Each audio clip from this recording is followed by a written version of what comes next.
All right, thank you everybody for joining us today. We have a panel here we're excited about.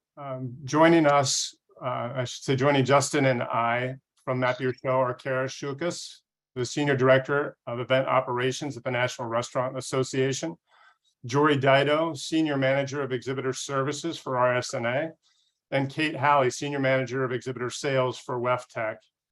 So this has been in the works for a while now. I appreciate all the panelists taking time out of their day to join us. I know both Kate and Jorie have events right around the corner. So given the fact that you're willing to spend some time with us today is really appreciated. On behalf of Map Your Show, my name is Jorie Gildea, and I have Justin Post joining to actually moderate the panel. We're going to jump in and take care of a few housekeeping items first, and then I'm going to turn things over to Justin to get going. So a couple things to point out. We're going to have a few polling questions throughout the course of today's webinar. Please take a moment to answer those polling questions. If you have specific questions related to any of the content that we're going to discuss, feel free to ask those questions. I will be moderating those questions and asking them towards the end, time permitting. If we don't get to them, we'll be sure to respond after the fact to get you answers to your questions.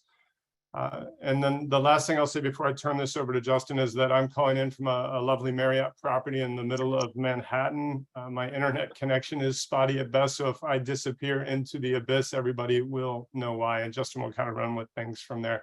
But Justin, I'm going to turn it over to you to go ahead and start asking our questions.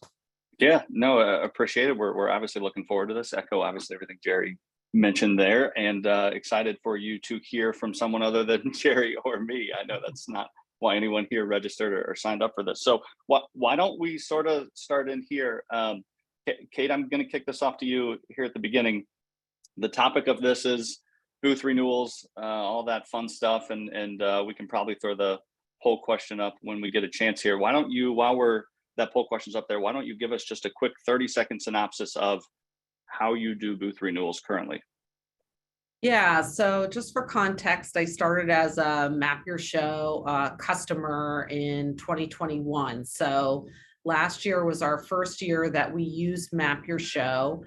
We hosted all of our initial appointments for 2021 virtually because we had no 2020 show. And then for WEFTEC 2022, we hosted all of our, at WEFTEC 2021, we hosted all of our appointments for the following year there. And so we learned a lot of things given we were working at half capacity last year. And so what we've moved toward this year is a model where we have sent applications out about 2 months before we begin. We get on site, having everybody requesting them to complete an application in order to get an appointment. And so that has worked very well for us to get a lot of the administrative work out of place. And then the goal is to assign the top 100 companies before we get on site at the end of this month, and then have the remaining appointments on site in October at WEFTEC. Yep, that is perfect. Thank you. And Jorie, I know you have a somewhat similar yet not the same process. Do you mind maybe giving a quick 30-second synopsis of what you do? Sure. So the first year that we used Map Your Show was 2018, just for the floor plan. And then in 19, we rolled over and did on-site space sales. So we use a point system. So what we do starting in November is we go through and do the breakdown of the ranking for all of our exhibitors and points. And then starting in the beginning of November, we host, before we go down to show site, we host our anchor space selections online. And then we also, starting last year, also included our next 20 exhibitors to select. So by the time we go down to space selection, the floor plan is already built and ready to go. Then starting in Sunday, while our show is running, we then start hosting our space selection again for all of the rest of the exhibitors from Sunday through Wednesday. And by the time we're done, they'll usually come in, and that's assigned every 5 minutes for our exhibitors. So we have 4 different desks going at one time for the space sales. So we don't set anything ahead of time as far as the application. We do everything on site with the exhibitors. Yep, perfect. And some of you may have seen from that poll here, it looks like a majority of the folks on the webinar today do sell on site. You don't necessarily have to do that, but I think we're going to talk through some tips and tricks here to help with that. Kara, same question to you. I know you guys do on-site sales as well. How does that process sort of play out for you quickly? Yes, so we just had our show in May, and we did a pre-show application, like WefTech. We sent out the application about 6 weeks ahead of the show, and then we sent out on-site appointment times about 4 weeks.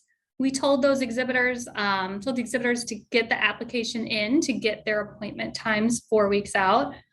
We continued to chase applications and send those appointment times. So everyone did eventually end up getting their appointment time. And then we did 75 pre-show appointments, which was probably 70 more than we've done in the past.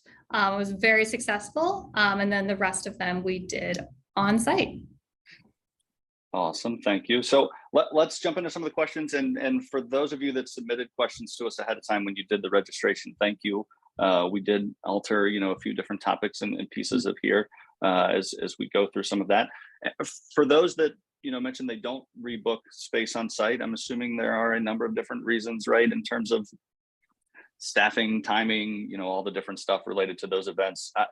Jorie, is there, when you get on site, right, and folks are getting into the room and talking with them, A, do you mind talking a little bit about how you staff that setup? And then, B, in terms of maybe some of the primary benefits to why you do that on site? Sure. So we have 3 different stations that we host during space selection. We have our check-in counter. We have 4 stations. Then we have a preview section where we have 10 computers that are live and being updated constantly with the current floor plan. And then we move on into sales where we have 3 Map Your Show salespeople that come in to assist us, plus we have another one on site, and I step in as backup sometimes in case we get a little bit behind. And then once they're done checking out there, then they go and they do some on-site renewals for their hotel as well. So we do that as far as the process from one step to another. I think it's just beneficial because the exhibitors are right there. They kind of see the floor. We've had some exhibitors where they're on the floor with their coworkers that are in the booth telling them that's a great area, go ahead and pick it. And I think just the momentum of it, and they're just, they're excited to know that they're booking that space for the next year. So I think they've all really embraced it, just knowing then that they could walk away with that part of it already done for the next show. Yeah, Jorie, jump in. Yeah, I was just going to add, we've got a question. I think this will help for context. Can all of you just quickly talk about the number of exhibitors that you have at your event? I think that might help the attendees. Yeah, Kate, why don't we start with you and we'll work back around. Sure. So right now we have 808. Pre-pandemic, we were around 1,000 for context. And Kara? We had about 1,800 exhibitors. And Jorie? We have close to 700. Got it. I think that's helpful. And thank you again. Please keep the questions coming here. Kate, in terms of how you kind of staff lay out the room, what's kind of the vision in terms of when you get on site here? And I guess you're probably just a few weeks away. Yeah, so back home here at WefTech, I'm the primary salesperson for WefTech North America sales, which is a big chunk of our exhibitors. On site, we rely on site contractors. We've been very fortunate to have a number of contractors year after year, so they know our display guidelines and kind of how we run sales, learning Map Your Show, but have done very well with that. And so for this year, because Kara was so gracious with her team, I went to National Restaurant earlier this year. So I'm trying to kind of mimic what she did. I really liked the checkout station where basically if someone doesn't complete their application in advance, I'm having them select their booth and then move forward and complete that application after. I'm really excited to see the efficiency that's going to bring in moving people through. Sure. And Kara, do you use on-site contractors as well? I know you have some Map Your Show folks there, but aside from us and your own staff members, what does your layout look like in terms of that room? So we had a couple people at our check-in station. So at a check-in, we have a Google Doc of all of our appointments. So they're typing in if they're in or when they arrive in the office and getting them to the right station. We have a couple people at our preview stations.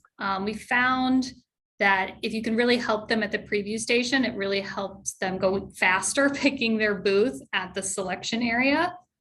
We had someone manning our podium, so calling the appointments back to the selection area. They're looking at that Google Doc. They know who's there, still calling all the numbers, but keeping an eye. Oh, where's Coca-Cola? Like, we haven't come back yet. And then we had 6 to 8 people assigning booths in the selection area. We always had 8 computers, but we're flexible on what our needs were at the time. We had 4 iPads for those who didn't fill out the application ahead of time to do the checkout process. I will say doing the application ahead of time really sped that up. There was not as many people who needed to go there. And then we also had a separate booth change station that we had 1 to 2 staff. Definitely didn't need as many there the first 2 days, but it was busier the second 2 days.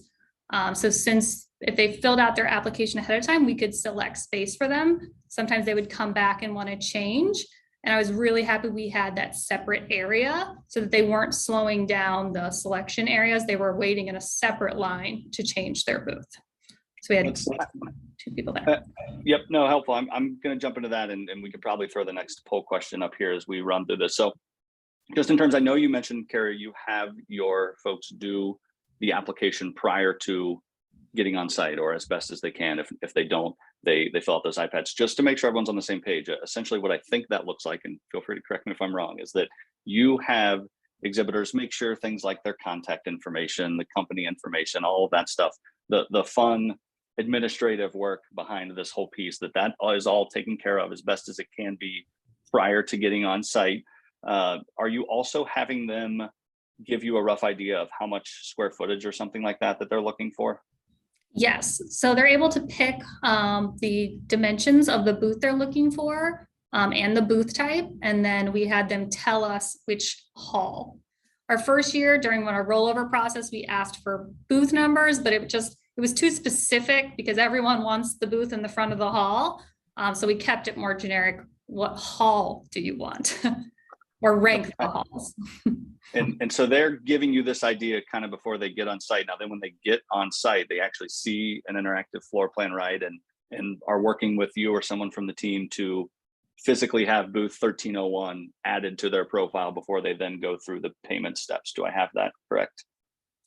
Yeah, so we did not accept any payment. We had that turned off, but we did have the packages turned on as well. So exhibitors could book their packages. We had a few sponsorships turned on.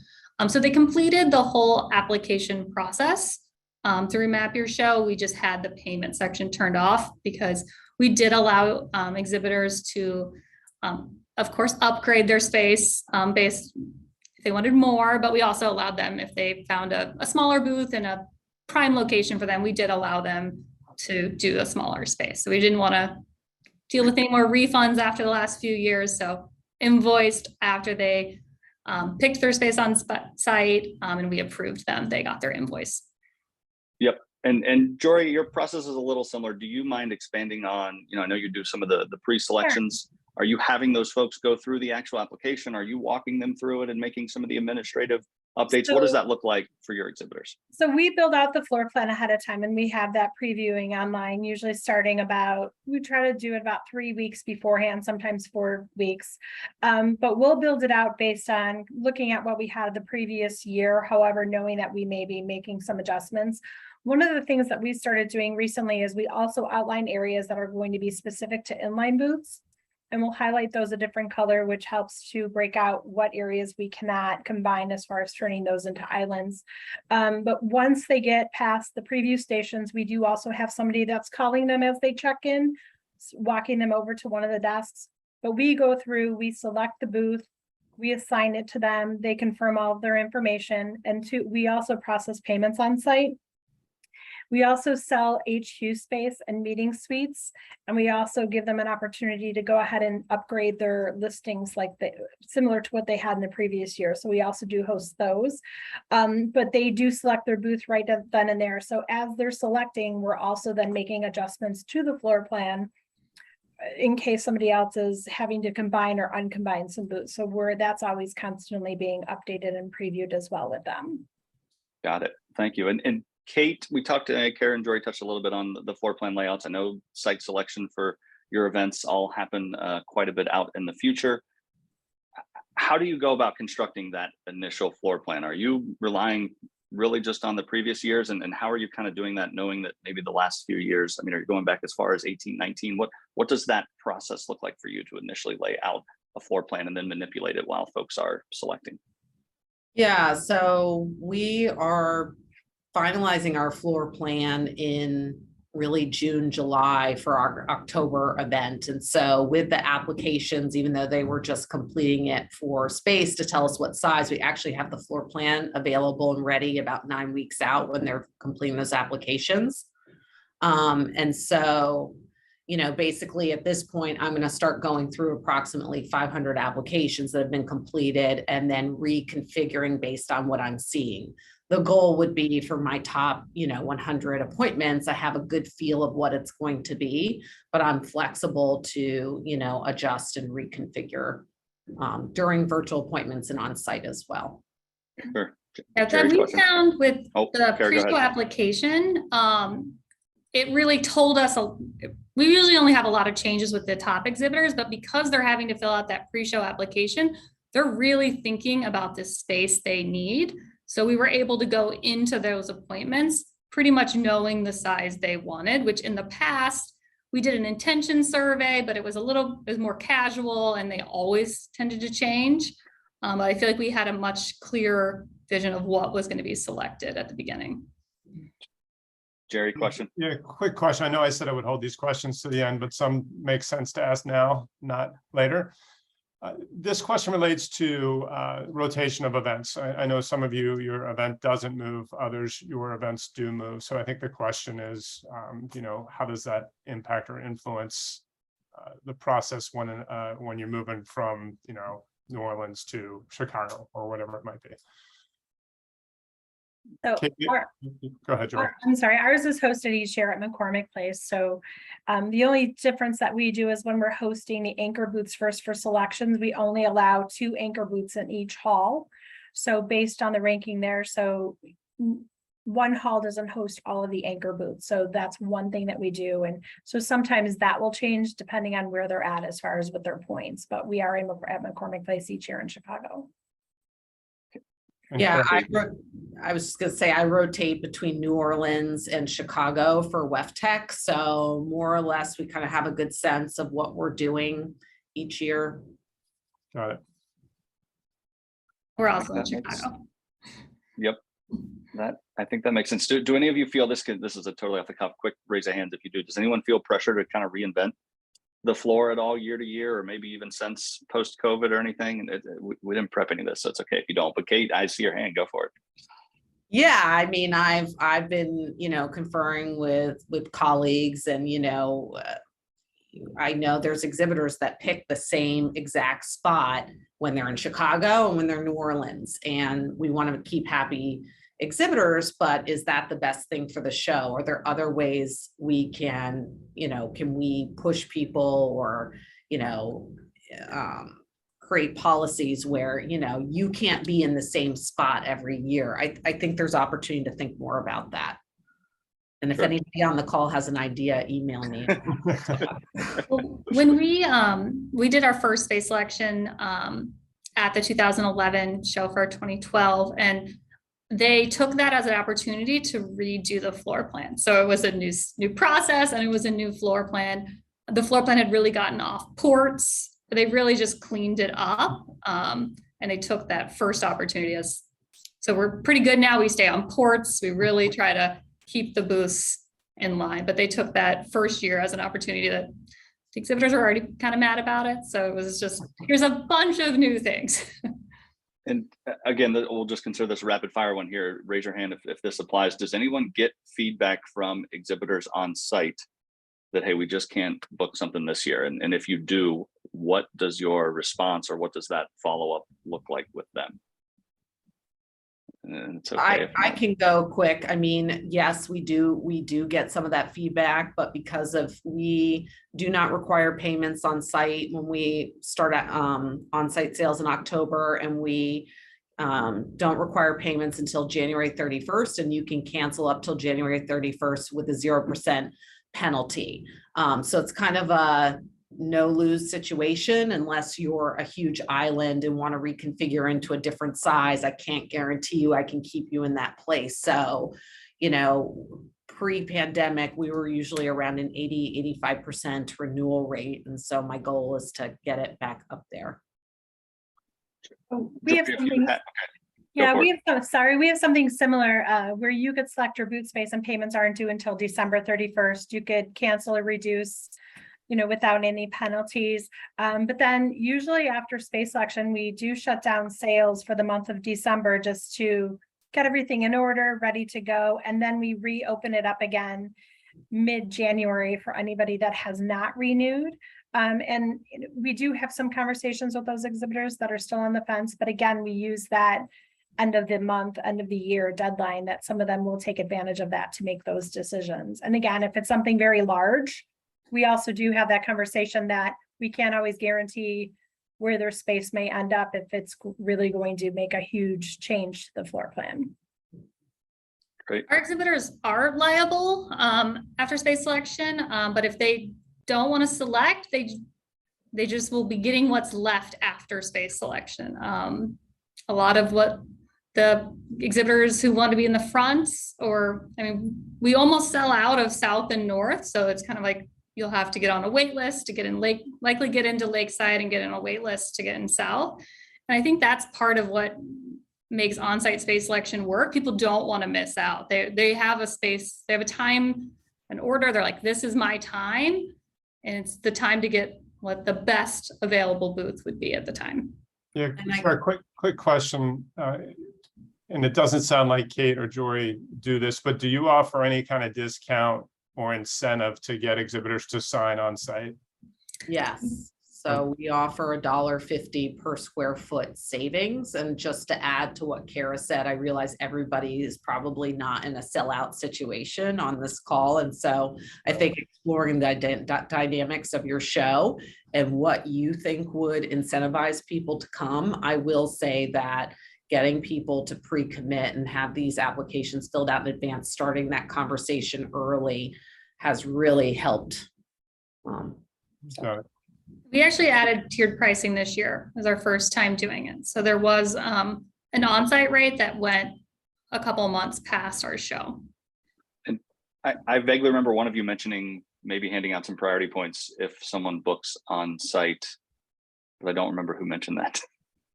Well, we don't have priority points for booking on site, but we do offer priority points in general based on certain things as far as payments, booking hotels in advance, ancillary points, things like that. Hey, Kara, going back to, I know you mentioned when you first started doing this in 2011, so I'm really gonna rack your brain and on the event here. Do you remember what that effort looked like in terms of communication? You know, how did you give everyone a heads up, and were there any pitfalls in terms of, and I know this was a while ago, things have changed quite a bit in the last decade, but do you mind walking through that process a little? Yeah, it was my first show. So I think the big thing for us was getting the years in show, confirming that was a really big process. They sent out communications to every exhibitor. This is what we think your years in show are. If you think you have more, let us know. And we still track that process. We have all these records that go back to the 1930s. So we have all the books, we look it up if people dispute their years.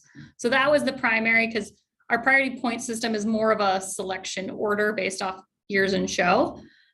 So there was that communication, and then there was a lot of communications. Telling them, explaining the process.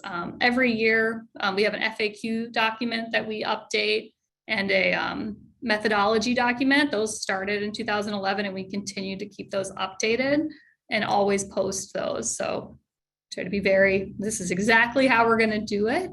Be very clear of that.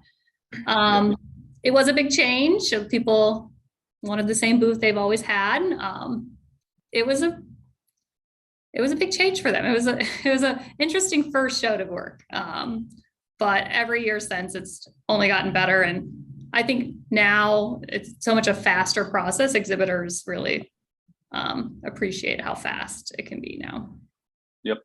So Jorie, Kate, let me ask this in terms of onsite sales there, have you had folks that have had to go out and take remote applications from people that just couldn't get to your office at all for whatever reason? No, so we do offer that they can fill out a form and send it to us if they're not able to participate, and they can choose. We ask them, it's 5 to 7 booths. They'll give us a list. Some of them give us even a longer list than that on the form, but they can fill that form out and we'll make their selection for them at that date and time if they do send that in to us. Another thing that we do is if for some reason exhibitors miss their selection, usually during lunch and at the end of the day, we fill out little cards that say you've missed your space selection appointment. And we ask our floor managers to go out and they deliver those to the exhibitors at the booth. And then we'll allow them to come in later in the day that they could go ahead and select their space if they would like. So we do offer them proxy forms to fill out. So we're still able to accommodate the requests. So we used to have a proxy form prior to using Map Your Show, but basically now we use the booth application that we're asking them to complete as the proxy form. So if they don't show up for their appointment and they've indicated that they don't anticipate coming, the goal for us is to assign them something, but we're going to require a digital signature after that before sending out a countersigned contract and an invoice. And then if people miss their appointments, we do have drop-off flyers. They would have to come back to the on-site sales office to do it. I think with Kara, she actually sends people out with iPads and they can fill out and select the space right on the floor if they've missed their appointment, which is cool. Yeah, we had runners, which tend to be college-age kids of people who work for the company, or even had some Freeman's children's working.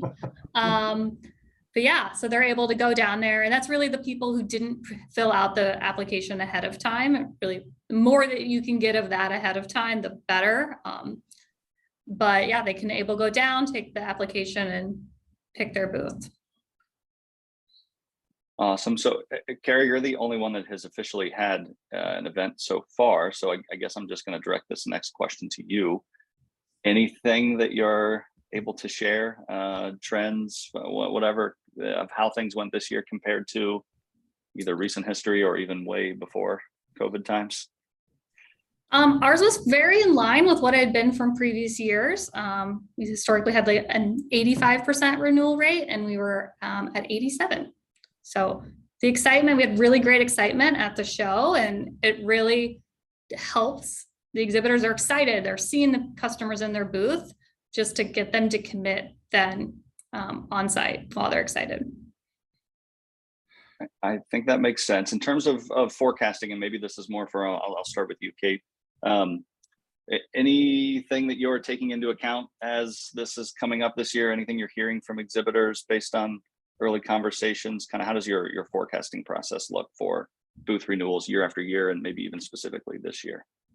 Yeah, so for this year, the process is different because we're having them basically pre-commit. Now they can say, I want a 30 by 40 and show up on site and actually book a 10 by 10, and that's fine. But, you know, being the first year that we're doing it this way, you know, we're at 500 exhibitors that have completed a booth application of our 22 exhibitors for next year. So that's about 62%.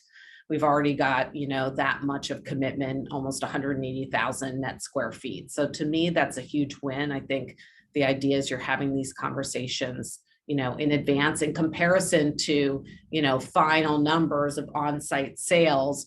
We're, you know, we still have a ways to go, but I think, you know, we were rebooking in 2018 and 2019 around the 800 number of exhibitors. You know, we're getting there, but it's a new process. So, and Jorie, I'll bug you from a forecasting standpoint. What all? Yeah, maybe it's hard over the past year or two to kind of figure out what this looks like. But what kind of goes into that for you? You know, as we've already had some conversations with exhibitors that have already expressed interest of increasing their space for next year. So that's always a positive to hear, you know, early on. I will say, even from going into 2021, obviously we had some exhibitors that increased their size just due to social distancing. things like that, just to give a little bit more space in booth. But they also decided to keep that same amount of space going into 22, which was nice to see too. So I think forecasting wise, even to go back, like we were 78% renewal going into 22 from 21 to 22, which was nice, which was even 10% higher than what we did at our last onsite space selection before COVID. So that was good to see. So it's nice to see them holding those sizes now, with whether it's to add additional equipment, bringing in other machines, or just having that extra space in their booth, which is nice. Awesome. All right, so a couple other things here that we'll jump into. For anyone still listening, feel free to enter some questions. We will attempt to get to those. I don't think we're going to run this. We definitely won't run past the top of the hour here, but I think we may even, depending on time and whatnot, jump off here before. So let's talk a little bit about, I know we've spent this whole time talking about on-site stuff so far. There are obviously some folks on here that aren't going to be able to select on-site, although there might be some pieces that you could work into discussion shortly after the event or whatnot. Kate, let me start with you. What does your process look like when it's time to eventually turn attention to new exhibitors, folks that maybe are new to the industry, haven't been at the event before? How does that prospecting process lay out for you? In terms of, so this is post on, so we're not talking. Yeah, anything correct. related to- okay. Once you get back, you've audited everything around there. I'm more or less Gotcha. looking for maybe a couple tips or how you handle the sales process for folks that have not Gotcha. been in the event before and getting them in there. Yeah, so we're definitely focused on our exhibitor downloads is a big piece of how we get a lot of our leads. We also have nurture campaigns that we run through our marketing group. So in the last year, now that anytime anyone downloads this prospectus, we're getting that lead information and building them into a nurture campaign. So that's really a focus for our team, is to engage with those new exhibitors, really use the exhibitor prospectus in tandem with the Map Your Show floor plan. It's really helpful for them to see, what other companies like us looking at product categories are on the floor. I love that. People want to know who is where and using the floor plan. So that's a little bit about our sales process. Yeah, and Kara, I'll throw it to you. What kind of happens after you've gotten back, maybe done some auditing or whatever within the floor plan? When does that next cycle kick off, and what does it look like? We actually signed up some new exhibitors on site. We have people who are there as attendees, not exhibiting suppliers, seeing the show, and they come up, how can I select for next year? And we take a few on site. It is difficult to do. We run almost the entire show, so only a few. A lot of giving out business cards, and so we used to have like paper floor plans a few years ago, and really now that we're digital, we're right before Memorial Day, so give us maybe a week and then we're up and selling space. Really not any downtime. We're just immediately going into that process. And we did keep our first tiered rate through, so shows end of May through July, or part of July. So there was still incentive. So those people who were non-selects, hey, you can still get the rate if you get in by July, as well as anyone who's at the show, and just really kicked that off. I think that first tier price extension really helped kick it off. Jorie, same question in terms of, I know you said you take a little bit of time there just to kind of make sure I's are dotted, T's are crossed. What happens when that next phase kicks off? So usually while we're doing that auditing process, usually in December and then going into early January, we already have some potentials that are reaching out to us saying that they'd like to book a booth with us. So we'll start keeping that list together, and then we start sending out those emails to those potential exhibitors. And then we also have a salesperson that's internal here that works reaching out to, calls and emails. And then too, we have, as far as prospectus and everything like that, working through that. So a couple of different ways we send out email blasts to exhibitors that maybe have not renewed again. And so we start focusing on those as well, starting in January. So they do start reaching out to us, but I think they just appreciate that we're having those conversations with them while we're just finishing up that auditing process, getting everything ready for January. Got it. And maybe quick show of hands here. Jorie, I know you guys, at least I think, plug in, what was it, housing that you mentioned at the end of that process. Does anyone else sell anything else during the exhibit sales process, whether it's sponsorships, renewing certain items, membership, and anything within there. Kate, I see you shaking your head. I'm going to throw it to you. Yeah, we sell the digital exhibitor listings, so upgrades, and I really like how it says, hey, would you like to do the same package you did last year? So if someone has we have different names, but our first tier is deluxe, then it will recommend that. And so they don't even have to think or remember. But then we have a couple other things that we just have, in an unlimited quantity of, where we're not worried about selling. But my goal would be to sell more things on site in the future. Sure. I assume no one offers the entire sponsorship buffet during the exhibit sales process. Do you think that would get a hair overwhelming? Yeah, we just can't manage. I think we can manage the booths, and we'd love to spend more time on sponsorship. It's just a staffing issue for us. And Sure. We do allow first right of renewal for some of the larger sponsorships, but we did the same as Kate. We had some digital sponsorships people could buy in the packages, but it's something we haven't figured out yet. So if anyone has ideas, they should put it in the chat. I'll plug that we might be able to help from our end in renewing some of those sponsorships, even as a one-off piece there. Now, I know not everyone's going to be able to make the decision on site of, yeah, sure, I'd like to keep the lanyard sponsorship or whatever. That might require a separate conversation after the event, but we might even be able to help out with some of that renewal pieces there. All right, how I know you all have done a great job of explaining your process, and maybe this is another quick show of hands before I then just jump on someone to answer. How drastic has your process changed thanks to COVID? And I'm talking in terms of payment terms, the legalese that they're agreeing to. I know some of you mentioned you don't necessarily require payments at the conclusion of the show. Has that always been the case? If you had to switch things around, anybody have anything they want to share in terms of how they've reinvented this over the last few years? Maybe reinvent's the wrong word too, because if it's been working, probably not a reason to upset the entire apple cart there. But anything, Jorie, you look like you have something to say. I'm totally going to call on you. Yeah, you can call on me.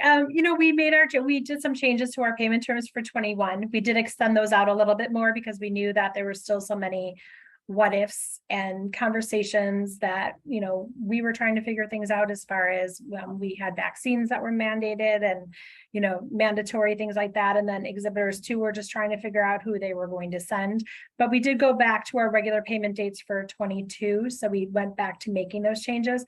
I would say the biggest change for us is that for 2021, we hosted all of our selection online virtually. So that was something completely different. So we had 4 people that were totally focused on, I think it was 2 to 3 weeks of space selection, where we did everything virtually with our exhibitors. And we just kind of did a whole divide and conquer to our whole list. So what we normally do in 3 to 4 days on site, we, spread that out between that time frame, and it worked well.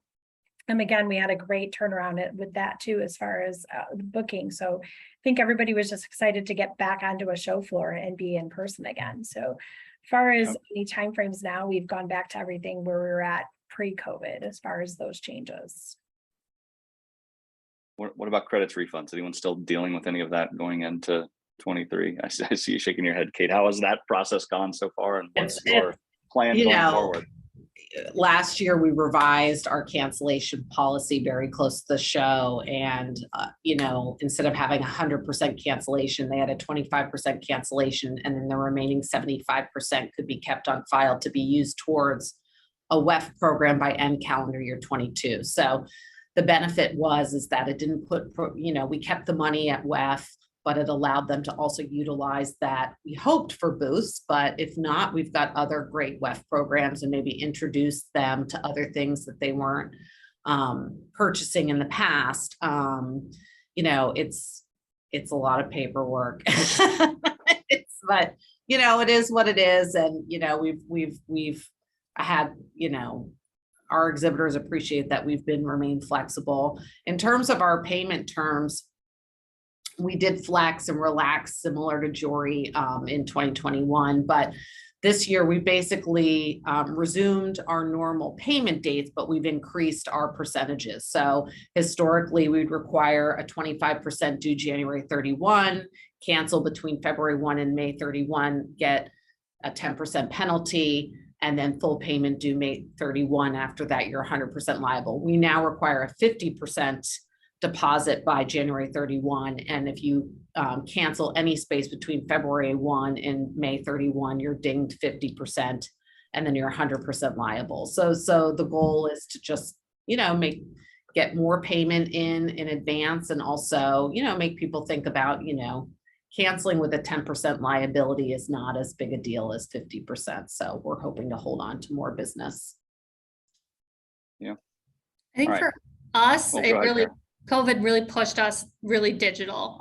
We were at the 19 show for 2020. We still had paper floor plans for selection because everyone was, a lot of people still tied to those paper floor plans. And at the checkout process, we were making sure they were on the floor plan. So it was kind of a half digital.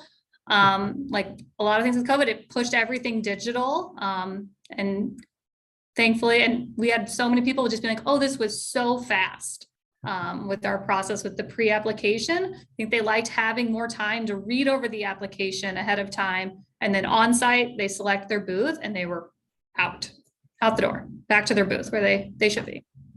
If I can kind of add to that. So last year in October, we had them go through the whole application process. So they'd pick their booth, and then they'd get on the phone with their boss, their buddy, and say, hey, I got this booth. And I'm like, need you to fill out this application and move on so I can get that, So there wasn't that urgency. And we also, on top of that, had some internet issues that did not have to do with Map Your Show's system. So every time they'd move through each step of the application, the system was turning and turning. And I thought, we can get through that this year because it was 21 and we had half the number of exhibitors, but there was no way that was going to work this year, which was a big reason why we moved to applications. It's just getting that administrative stuff in advance. And I think if whatever the incentives are, or if you have, opportunities for people to, potentially pull out, maybe you don't, but emphasizing what's a benefit to the exhibitor and why it's saving them time on site, less paperwork. You're just coming in to pick out your booth and move through. We want to get you back focused on why you're at the show. I think is a big value. I think we were able to get better information from the exhibitors. We've always wanted their marketing contact, but asking someone on site to give us their marketing contact, we were never successful. So we were able to add a contact. You could add questions, and they have the time to fill it out and get the right answers Before they get on site there, or again, even after the show at that process too. All right. It's been roughly 45 minutes of all of us talking. Thank you. Jerry, at this point, we can tag team the questions if you wanted. There are a couple in here that I think we have several that I think are worth asking. There's actually all of them for that matter. So I'm just going to kind of run through these and put it to the panel. So the first question relates to exhibitor communication, and do you use Map Your Show's platform to send out communication to exhibitors? This isn't a seated question, by the way. It sounds like it would be, but it's really not. So No, go ahead. We send a lot of our communications out through Map Your Show because there's been a lot of change of contacts, and I think that's always a thing. Your contacts are always changing. We put in the booth application process in our emails, especially when we send some out from our WEF Tech Sales, WEF.org email. Please add service@mapyourshow.com to your safe senders list because sometimes they fall in spam. But being able to select and determine who you want to send it to under what conditions out of Map Your Show is a huge time saver, and you can see the analytics of who opens what. Yes. Yeah, I will just say it's really hard for me to not be a sales guy right now, so I'm going to move on. I could tell you other benefits. I'm kidding. So the next question relates to combining booths on site. So you have an exhibitor that wants to combine 2 10x10s into one booth. Kara, I see you shaking your head. Can you just talk through that process a little bit for the attendees? Yes. So we trained our sales staff how to do easy merges. So 2 10x10s or 10x20 or booths within a group together to be able to merge those. we had all cuts run through our director of sales. So he was kind of just always in the area. If they wanted to do a cut, they would call him over to get that approved. Since we did the top 75 ahead of time, that's kind of where we would probably make a little bit of changes, but we stand pretty firm on the no cutting. So really it has to go through this director of sales, and we have a couple ops people on site. If they're trying to go bigger and want to cross aisles, we have someone on site. Got it. So there's another part to this question that I'll answer quickly, and it relates to having multiple views of the floor plan. So within Map Your Show, you can work in a published mode and a real-time mode. So if it's in the real-time mode, those changes are going to pick up instantaneously related to anybody that's going to be viewing the floor plan at that particular time. The next question, and I think we have time to get through the rest of these here, and this is related to priority points and how cumbersome it can be to manage priority points. Any suggestions on how to automate that process? We're working on that. We do have a very big Excel document that we keep track of everything as far as historical points as well, because that's also part of our points. But by the end of October, we'll start collecting from any other areas that also are contributing factors into those priority points, and we put all those together and do a combined. I will say, and I guess I can mention, I am working with my salesperson at Map Your Show for coming up with a priority points tile for 2023 that we're going to have, where we're able to send over to your team, and they're going to upload those lists to us. So at certain times, exhibitors will be able to see what their points are for certain areas. So I'm throwing in that little pitch there that they're helping us with that, because we were trying to figure out what can we do so exhibitors can see some of their points throughout the year versus just at the end of October, beginning of November. Because we send out emails to say, check your points. I think they do a glance of them, but then usually we start having those heavy conversations at space selection where we can't make any of those changes because you've already been assigned your space selection date and time. So we feel that putting that in front of them, possibly this will be something new for them to get used to, but we think that in the long run, this will help them, where we'll have on there of when the points will be available, when they'll be updated. So then they could click on there at any time and come back to say, oh, I didn't get these points yet, which will maybe help in the long run. So then we could download all those points at the end of that time frame when we have to do space selection, and then have that report so we could start working on that one. So that's something that I've been working on with my salesperson for 22 to 23. Right. All right. I meant to ask this question earlier in context, but it essentially relates, and this might only apply to you, Kara. When you take payment on site, do you require a deposit for what they're purchasing at that point in time? No, I don't think we even had the payment section turned on.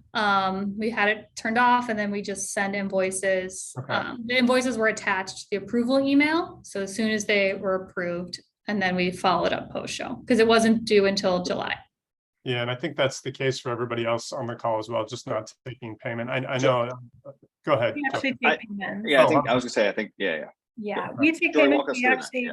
we also have exhibitors that reach out to us ahead of time to have a pro forma invoice, so they could have that created and submitted to their accounting department. So some of them will bring in checks, but also too, along with the application, a copy of the invoice also does get sent to the primary contact. So then they also have a copy of that. But I would say we get a decent amount of payments online too, on site. Right. I will add, with this process this year, we did not send an invoice out with the application because they say I want a 10 by 20 and they get a 10 by 20 with one corner on site, and then the hundreds of emails from accounting people. Why did the invoice change? I don't understand all this stuff. So we loved Kara's idea. Yes, approve on site once they're assigned. That's when they get the invoice. If you're not invoicing in advance, if you're in Jorie's boat where your payment in advance. Those are bigger exhibitors, I would say, that just know that they have to come in or want to get that check ready to go, because it might take them a little longer for whatever their process is for internally. So we do get some of those requests. We love people that want to pay us on time or in advance. Yeah. Hey, real quick as a follow-up to that, and this is maybe both for Kate and Kara. Kara, I'll start with you. Do you feel like any of those reservations or applications that people are filling out are less concrete because you don't necessarily take payment? I realize this probably changes on a show by show basis, so maybe this doesn't apply to the 90 different people that are on here now, but is there a lot of movement after that, and how, because you're not taking payment, what does that look like right after the event? We get invoices out probably within 2 weeks. So they're being invoiced. And at that point, I'm guessing things probably start to Yeah, and become that's pretty concrete. how it's always been. We've never required payment on site. It's again something that we don't have time. We need to get them in and out, and taking payments that 30% can get declined a lot, and you're running cards and entering numbers, and just it has never been something that we had the time to handle on site. Sure. All right, couple more questions here. The appointment times. Can you talk a little bit about how appointment times are managed if you're utilizing them? Yeah. So we, again, since we do some of the anchor booths and some of the larger booths ahead of time, we just then, once we break down all the points, we start to look at how many we could include in each date and time. I want to say our appointments, we do 4 every 5 minutes. So that, it sounds like it's not a lot of time, but it really is a lot of time to get them through to do that part of it and select. As the days go on, you might have a little bit, longer time depending on, how many you have. And then we look at tiebreakers and how we break up the tiebreakers if somebody has the same points for the same points and times based on some other of the tiebreakers like that. But I would say ours are usually every 5 minutes for 4 salespeople. And then if there is somebody that gets delayed, then there's always one extra person that can jump onto a counter and actually help, to kind of keep that flowing. Great. Anything else to add, Kate, Kara? So we did 24 appointments every 15 minutes, but we did like an appointment block, and then a break so that there was time to catch up if needed. One big change we made, we were going to make it for 2020, is we used to have big appointments times with a lot of people, and we doubled the amount of appointment times and decreased the number of exhibitors, just because we were realizing someone might show up for their appointment and they're the last appointment or the last priority number for that appointment, and they'd end up being there for 30 minutes. So instead of 30-minute sessions, they're all 15 minutes. So really just to, again, try to get them in and out quicker. Yeah.